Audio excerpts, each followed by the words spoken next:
Olá, meus queridos, um grande prazer poder estar aqui com vocês mais uma vez no nosso canal Pensamento Vivo. E eu quero, por meio desse vídeo aqui, fazer uma breve reflexão, uma breve consideração com vocês a respeito dos efeitos de você estar numa seita de controle mental, uma seita de autocontrole, auto no sentido de que é em grande quantidade, que ela controla os membros, manipula os membros, os leva a crer que que as pessoas estão fazendo, que elas estão fazendo, na verdade elas estão fazendo para agradar a Deus, quando a realidade é que elas estão servindo aos líderes da seita de controle mental. Então os efeitos são muito destruidores. É importante que isso seja sempre bem explicado.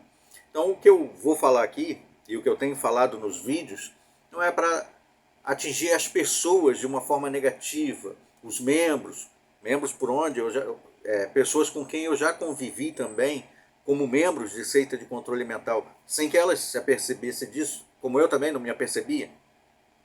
Então o foco aqui não é atacar as pessoas, mas aqui lançar as ideias sobre doutrinas e sobre a forma manipuladora que os líderes dessas seitas conduzem as mesmas para o prejuízo dos membros e das suas respectivas famílias. Há uma verdade que eu me apego muito, mesmo que você não concorde com o que a Bíblia diz, que você não acredite na Bíblia como a palavra de Deus, eu creio. E essas palavras de Jesus aqui em João 8,32, palavras famosas, que dizem, Jesus disse, né? Vocês conhecerão a verdade e a verdade vos libertará. Então, quando nós conhecemos a verdade, naturalmente o que Jesus está falando aqui, ele está se referindo a ele principalmente, porque ele mesmo se identificou como sendo a verdade, o caminho, a verdade e a vida. E a palavra de Deus, como ele mesmo disse em João 17,17, é a verdade, se referindo ao Pai na oração, ele diz, a tua palavra é a verdade.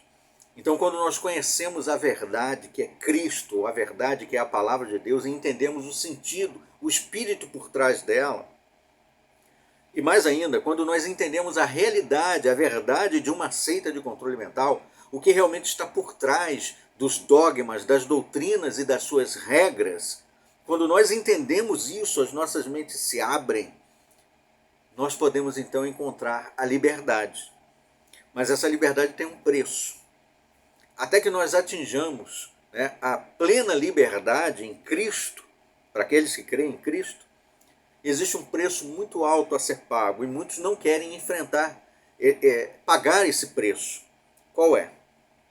Então pense que você é membro de uma seita qualquer, pense em qualquer seita que você imaginar aí, Templo Solar, Templo do Povo, qualquer uma religião, Meninos de Cristo, Meninos de Deus, pense numa seita qualquer. É ensinado que o líder nesta seita é o representante de Deus na Terra. E aí talvez eles vão te lançar sentimentos de culpa, com base talvez em textos bíblicos, como por exemplo, Hebreus capítulo 13, versículo 17. Nós temos que ser submissos aos que tomam a dianteira. Então, uma vez que você está imiscuído, você adentrou numa seita de controle mental que usa a Bíblia como base para justificar suas doutrinas e regras, você é preso num círculo vicioso. Por quê? Não posso questionar o líder. Perdão. Não posso questionar a autoridade, a liderança, porque eu tenho que ser submisso àqueles que tomam a dianteira. Mas eles cometem erros e são imperfeitos. Mas no passado Deus também usou homens imperfeitos que cometeram erros. Aí vai citar exemplos como Moisés, Davi, entre outros. Então você está preso. Você não pode questionar a liderança porque ele é o que está na autoridade. Você tem que ver os erros dele e entender e perdoar, porque lá no passado Deus também usou homens que também cometiam erros. E aí você, pronto, se acomoda nesta linha de raciocínio. Sua família, se for membro também, para sua desgraça de uma seita de controle mental junto com você, provavelmente, se você tentar dividir com ela, com a sua família ou com alguns amigos de seitas, que são amigos condicionais, ou seja, eles são seus amigos se você continuar membro da seita. Uma vez que você saia, ou seja expulso, acabou a amizade. Então são amigos condicionais. Caso você decida dividir alguma dúvida, alguma coisa que está perturbando a sua consciência, que você viu, não, mas não faz sentido isso, e tente dividir com alguém, você já é colocado dentro de uma redoma. Começa a haver uma onda de desconfiança sobre você. Sentimentos de culpas são lançados sobre você. É Satanás que está te usando. Cuidado com as dúvidas. Não duvide. Lá no passado, Satanás lançou dúvidas contra Eva. Em cima de Eva. Será que foi realmente aí? Você começa a pensar, estou dando margem a Satanás, não vou mais duvidar nem questionar nada. E aí mais uma vez você se acomoda e ignora as suas dúvidas. Talvez algumas pessoas que já foram membros da seita e conseguiram descobrir a verdade por trás dela, tentem te alertar. Mas aí você mais uma vez começa a manifestar sentimentos de culpa. Não, ele é um instrumento de Satanás para tentar me desviar do caminho de Deus. Está tentando minar minha fé em Deus e naqueles que ele usa. E mais uma vez você rechaça as dúvidas e fica ali na sua zona de conforto. Mas aquelas dúvidas podem começar a te perturbar mais, principalmente se você for um estudante assíduo, com afinco, zeloso, um questionador realmente, tal como os bereanos citados muitas vezes, a gente cita aqui, Atos 17:11, que compara aquilo que é dito com o que as escrituras dizem para ver se realmente é assim mesmo. E aí você se permite então fazer tal crítica, tal análise, e vê que não tem como sustentar determinadas regras e doutrinas. E aí o seu sentimento de dignidade, de honra e principalmente o seu amor a Deus, a verdade e a justiça, começa a entrar em conflito com a sua lealdade àquela organização, àquela seita e aos seus líderes, aos seus amigos condicionais, aos seus parentes que também são membros daquela seita, leais, ou a Deus e a justiça. Você começa a ficar em conflito. E isso é desgastante. Isso é emocionalmente debilitante. É um confronto com o qual muitos não querem entrar nessa guerra, não querem entrar nesse conflito. Preferem deixar para lá. Zona de conforto. Mas outros não aguentam isso. O senso de justiça, o amor à verdade, principalmente o amor a Deus para aqueles que creem, e amor à sua palavra para aqueles que creem na Bíblia, é muito mais forte do que qualquer outra coisa. E a pessoa então começa a entrar, a deixar de lado a sua lealdade a uma organização, uma seita de controle mental, aos seus líderes, aos seus amigos condicionais, e até mesmo a evitar, a jogar para lá as chantagens emocionais que a família leal à seita também começam a jogar sobre ele. Se você começar a ter essas dúvidas, você vai perder sua família, você vai ficar sozinho. Nós vamos te abandonar. Você vai se tornar para nós como um servo de Satanás. E aí você começa a pensar, será que vale a pena? Mas mesmo assim, talvez alguns decidam ir em frente. E aí se apegam a textos como de Atos, capítulo 5, versículo 29, temos de obedecer a Deus como governante antes que aos homens. E aí você começa a colocar Deus realmente à frente, como deveria, à frente de dogmas, doutrinas e regras de homens. E isso tem preço. Você começa então a ser perseguido naquela seita. Amigos anteriores começam a te abandonar. A família começa a fazer chantagem emocional contra você. Mostrar áreas de tristeza, sinais de que está ficando doente, porque você começou a questionar aquela seita, aquela liderança. E aí você, claro, é um ser humano com sentimentos, começa a ficar com pena disso. Mas você não pode deixar de lado o seu senso de justiça e amor à verdade, e principalmente amor a Deus. E amor a eles, porque eles também estão sendo vítimas, e você os quer ajudar e salvar.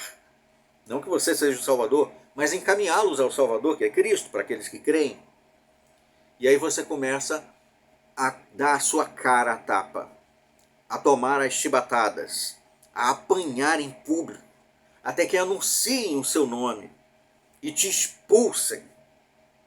Os seus amigos condicionais cortam então os laços. Não querem mais falar com você, porque é regra daquela seita. Uma vez que você saiu ou foi expulso, ou seja, se tornou um ex-membro, nem sequer um oi poderá ser dado a você. A família é orientada então a começar a trabalhar, a manifestar um tratamento de manipulação e chantagem emocional contra você, para que você não fale para ninguém as coisas que você descobriu, que você fique quieto, baixe a sua cabeça e talvez até volte para lá. E aí eles começam a chantagear você. Esposa, ou cônjuge, né? O marido, ou os filhos, os irmãos, mãe, pai, quem quer que seja, começa a lançar chantagens emocionais. Talvez até te acusar de que você perdeu o juízo, que você ficou doente mental. Oh, você, não é possível. Estou preocupado com a sua sanidade mental. E aí todo o seu círculo de convívio que você tinha, porque você vivia fechado naquela seita, você não conhecia mais outras pessoas, porque você as tratava como mundanos do mundo de Satanás, os inimigos de Deus, porque eles não são dessa seita. Então você praticamente fica sozinho. E aí todos te isolam. E aí você começa a ter aqueles momentos de dúvida. Será que realmente eu estou com problemas na cabeça? Será que eu enlouqueci? Será que realmente vale a pena tudo isso? São conflitos. Ou você continua escravo eternamente de uma seita, não importa qual seja, de controle mental, e engole todo o seu amor à verdade, à justiça, e principalmente a Deus, e aí se resigna, um escravo deles. Ou você enfrenta tudo isso, vai passar por momentos de dificuldade, por pressões psicológicas, chantagens emocionais, ostracismo. Você vai ser difamado, pode ter certeza disso. Você vai ser difamado. As pessoas vão colocar em dúvida os seus valores, vão te acusar de coisas que você jamais cometeu, para justificar o fato de você não estar mais naquela seita. Bom, se você nunca foi membro de uma seita de controle mental, talvez você ache que tudo isso que estou falando aqui é um exagero. Mas você que já foi ou ainda é, e despertou, está despertando, coloca nos comentários a veracidade disso.